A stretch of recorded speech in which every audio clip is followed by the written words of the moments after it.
एक छोटे से गांव में बलराम अपनी पत्नी सुनीता और दो छोटे बच्चों के साथ रहता था। बलराम मेहनत मजदूरी करके अपना गुजारा करता था। उसे मजदूरी बहुत कम मिलती थी और महंगाई बहुत ज्यादा थी, इसलिए उसके घर पर दिन में एक ही बार खाना बनता था। वो कभी कभी रूखी रोटी खाकर ही अपना गुजारा करता था। एक बार जाड़ों के दिनों में बलराम की पत्नी बोली, जाड़े आ गए हैं, कई साल से हम और बच्चे एक ही कंबल ओढ़कर जाड़ों के दिन काट देते हैं और अब तो वो कंबल भी फटकर तार तार हो गया है। इस बार तुम नया कंबल ले आओ।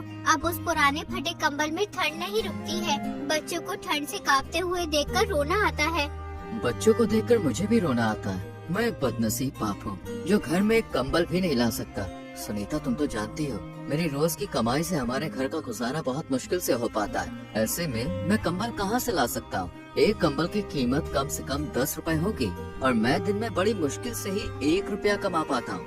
मेरे पास 5 रुपए हैं। ये 5 रुपए मैंने बड़ी मुश्किल से जमा किए हैं। तुम्हारे 5 रुपए हरिया किसान पर निकलते हैं। तुम उससे 5 रुपए लेकर एक कंबल ले आओ।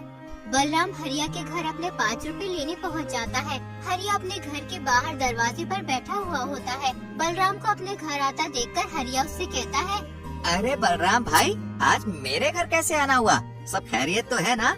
हाँ भैया, ऊपर वाले का शुक्र है। दरअसल मैं तुम्हारे पास अपने उधार दिए हुए 5 रुपए लेने आया हूँ। मुझे एक कंबल लाना है। बगैर कंबल के रात काटनी मुश्किल हो जाती है।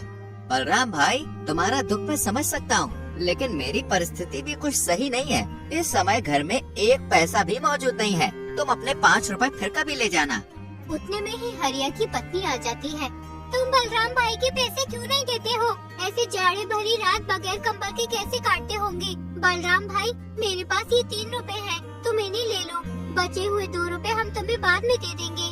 बलराम 8 रुपए लेकर बनिया की दुकान पर कंबल लेने जाता है। बनिया बलराम को बहुत सारे कंबल दिखाता है, लेकिन कोई भी कंबल 10 रुपए से कम नहीं होता। सेठ जी, मेरे पास केवल 8 रुपए है। आप मुझे कोई सस्ता सा कंबल दिखा दो। अरे भाई, 10 रुपए से नीचे कोई कंबल नहीं है। सेठ जी, तुम मुझे ये 10 रुपए वाला कंबल दे दो, मैं तुम्हें 2 रुपए 2-4 दिन में दे दूंगा। हम ऐसे कंगालों को उधार नहीं देते। कौन पीछे पीछे फिरे? जाओ अपनी राह लो। 1 घंटा खराब करवा दिया। जेब में 8 रुपए ली है और कंबल लेने चला है 10 रुपए वाला। बेचारा बलराम सेठ की बात सुनकर निराश होकर घर की ओर निकल जाता है। रास्ते में वो सोचने लगता है, कितनी हैरानी की बात है। मैं सारे दिन काम करता हूँ, उस पर भी घर में कोई आराम का साधन नहीं है। गर्मियों में गर्मी से परेशान रहते हैं और जाड़े में ठंड से परेशान रहते हैं और ना ही कभी पेट भर खाना मिल पाता है। ऐसी जिंदगी जीने से क्या फायदा जब मैं अपने बच्चों को सुख नहीं दे सकता।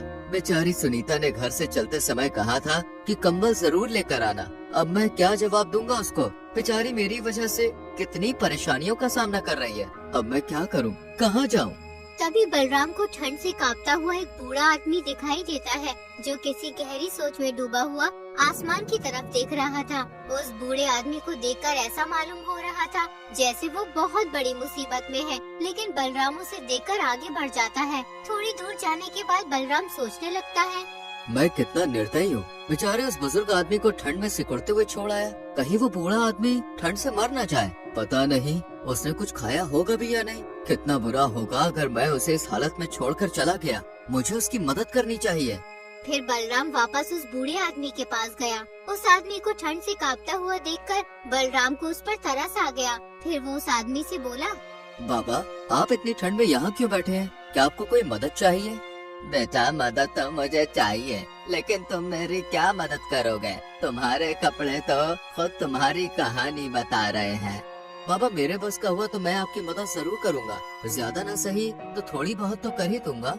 बेटा, मैंने एक सूदखोर से ब्याज पर 7 रुपए लिए थे, लेकिन मैं समय पर उसके पैसे नहीं दे पाया, इसलिए उसने मुझसे मेरा घर छीन लिया और मुझे बेघर कर दिया। मेरे पास इतने पैसे नहीं हैं कि मैं उस सूदखोर के पैसे देकर अपना घर वापस ले सकूं। ना ही मुझसे अब कोई काम होता है जो उसके पैसे कमा कर दे सकूं। बाबा, आपके बच्चे नहीं है? बेटा, मेरे 2 लड़के हैं। मैंने उन्हें दिन रात मजदूरी करके पढ़ाया था। जब उनकी नौकरी लग गई तो वो मुझे छोड़कर शहर चले गए। वहाँ जाकर उन्होंने अपना घर बसा लिया और मुझे भूल गए। एक दिन आए थे दोनों भाई, मुझसे मिलने नहीं बल्कि मेरी जमीन बेचने। बड़ा बेटा कह रहा था कि पिताजी मुझे शहर में बिजनेस शुरू करना है, इसलिए मुझे पैसों की बहुत जरूरत पड़ रही है, और छोटे बेटे को भी एक फैक्ट्री खोलनी थी, इसलिए दोनों भाइयों ने मेरी सारी जमीन बेचकर आधे आधे पैसे लेकर शहर चले गए और फिर कभी वापस नहीं आए। ये कहते कहते वो बूढ़ा आदमी रोने लगा। बलराम ने किसी तरह उन्हें चुप कराया। बाबा, मेरी पत्नी मेरा इंतजार कर रही होगी। मैंने आज उससे वादा किया था कि आज मैं कंबल लेकर आऊंगा, लेकिन मैं उसके लिए कंबल तो ना ला सका। इसलिए अब तुम एक काम करो, ये पैसे तुम ले लो। इन पैसों की मुझसे ज्यादा तुम्हें जरूरत है। हमारे पास कंबल ना सही घर तो है, तुम्हारे पास तो वो भी नहीं है। अगर तुम और ज्यादा देर घर से बाहर रहे तो तुम्हारी हालत बिगड़ सकती है। इसलिए ये पैसे तुम उस सूदखोर को दे देना और उससे अपना घर वापस ले लेना। फिर वो आदमी बलराम से 7 रुपए ले लेता है और बलराम से कहता है, बेटा, तुम सच में बहुत नेक और अच्छे इंसान हो। आज जब तुम खुद अपनी परेशानियों में डूबे हुए थे, तब भी तुमने बिना किसी स्वार्थ के मेरी मदद की। ये वो गुण है जो किसी सच्चे इंसान में होता है। ईश्वर तुमसे हमेशा खुश रहे, तुम्हें इसका कोई अच्छा फल जरूर मिलेगा। मैं दुआ करता हूँ कि तुम्हारी जिंदगी में कभी कोई कमी ना आए और तुम्हें हर खुशी मिले। ईश्वर हर पिता को ऐसी नेक और समझदार औलाद दे जो किसी के काम आ सके। तुम जैसी औलाद किसी भी बाप के लिए बड़े ही गर्व की बात होती है। वो बुजुर्ग आदमी बलराम को बहुत दुआ देता है और फिर वहाँ से चला जाता है। बलराम को उस बुजुर्ग आदमी की मदद करके आज बहुत खुशी मिल रही थी, लेकिन दूसरी ओर उसे दुख भी था क्योंकि वो अपनी पत्नी के लिए कंबल नहीं ला सका। लेकिन उसे इस बात की तसल्ली भी थी कि उसने खुद की गरीबी के बावजूद एक नेकी का काम किया है। ये सोचते सोचते बलराम भी अपने घर चला जाता है।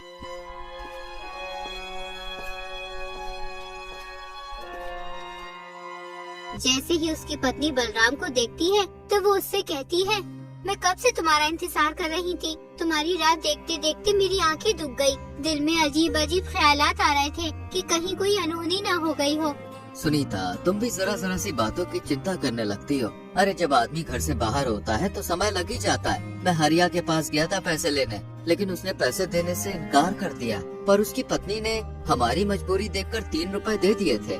क्या बस 3 रुपए ही दिए हैं? तुम पूरे 5 रुपए लेकर क्यों नहीं आए? जब उधार लेने आया था तब तो बड़ा भला बन रहा था वो, और जब पैसे लौटाने का वक्त आया तो आनाकानी कर रहा है। तुम 10 बार उसके घर पैसे लेने चले गए, तब जाकर उसने तुम्हें 3 रुपए दिए हैं। अब ना जाने 2 रुपए कब देगा।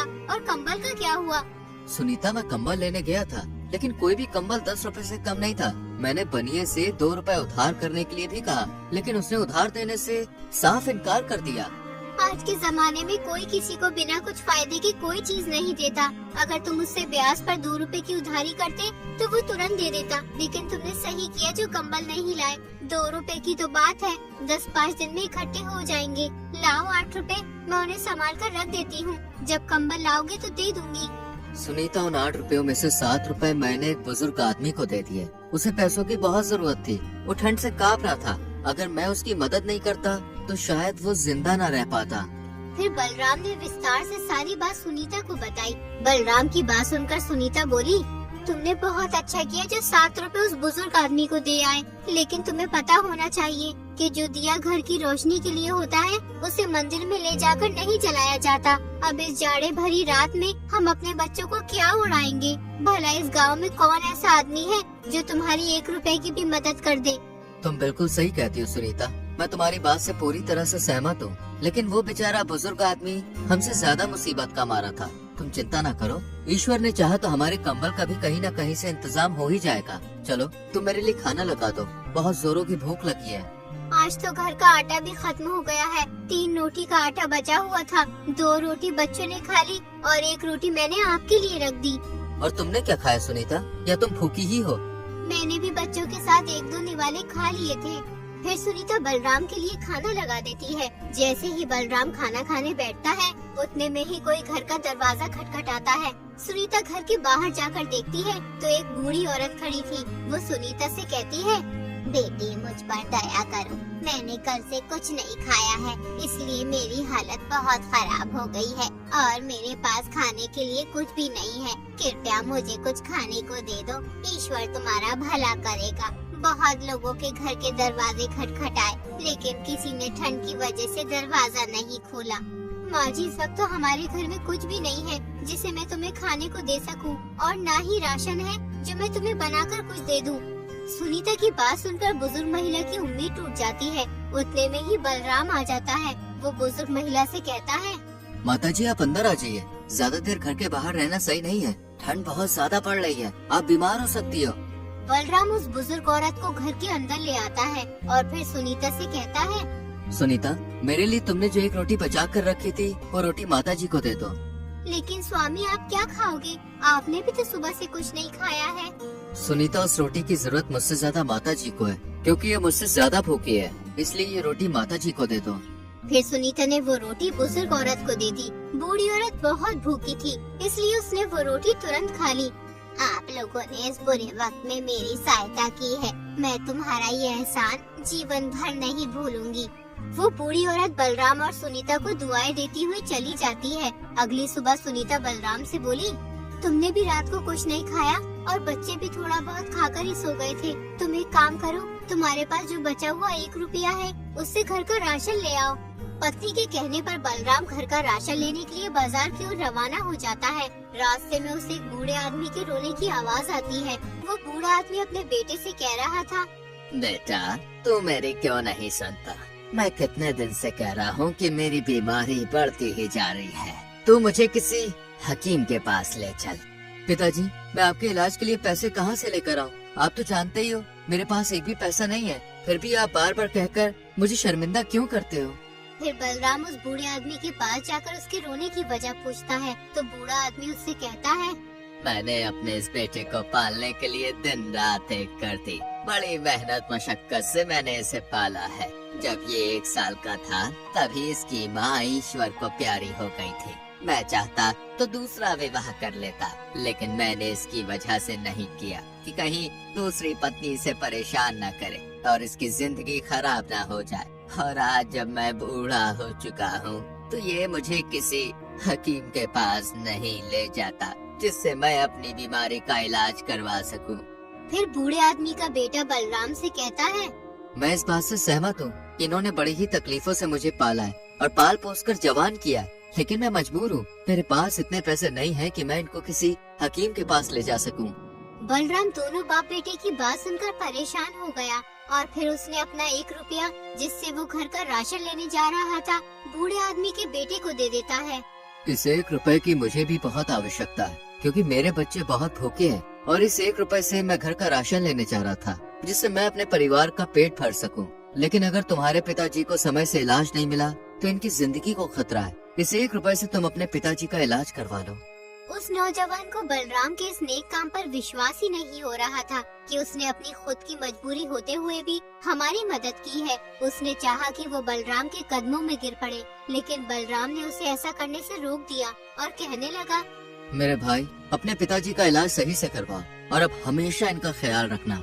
इसके बाद वो दोनों बाप बेटे बलराम को दुआ देते हुए चले जाते हैं। उनके जाने के बाद बलराम तरह तरह के ख्यालों में खो जाता है। वो बेचारा बहुत ही हैरान और परेशान था, इसलिए वो सोचने लगता है, घर जाकर सुनीता को क्या जवाब दूंगा? बच्चे भूखे हैं, मेरा इंतजार कर रहे होंगे कि पिताजी राशन लेकर आते ही होंगे। मैं अब उनके सामने किस मुंह से जाऊं? अगर उस नौजवान की मदद नहीं करता तो उसका बूढ़ा बाप बीमारी की वजह से चल बसता। अब मैं किसी को परेशान भी तो नहीं देख सकता हूँ, लेकिन इस दुनिया में बहुत से लोग परेशान हैं, तो क्या मैं सभी की मदद करता रहूंगा? क्या खुद की परेशानी से बड़ी कोई परेशानी हो सकती है? बलराम के दिमाग में अनगिनत ख्यालात आ रहे थे। कुछ देर के बाद वो अपने घर की तरफ चल पड़ा, लेकिन भूख की वजह से उससे चला भी नहीं जा रहा था। फिर भी वो अपने घर जाने को मजबूर था। गिरता पड़ता वो किसी तरह अपने घर। उसने दरवाजे पर दस्तक दी। उसकी पत्नी और बच्चे इसी इंतजार में थे, इसलिए उसकी पत्नी ने फौरन दरवाजा खोल दिया। उसकी पत्नी के चेहरे पर खुशी साफ झलक रही थी, लेकिन जब उसने पति के चेहरे पर मायूसी और हाथ खाली देखे तो सुनीता की खुशी पल भर में गायब हो गई। सुनीता बलराम से कहने लगी, क्या हुआ जी? तुम तो घर का राशन लेने गए थे, फिर खाली हाथ वापस क्यों लौट आए? सुनीता, एक आदमी को इलाज की सख्त जरूरत थी, लेकिन उसके पास पैसे नहीं थे जिससे वो अपना इलाज करवा सके।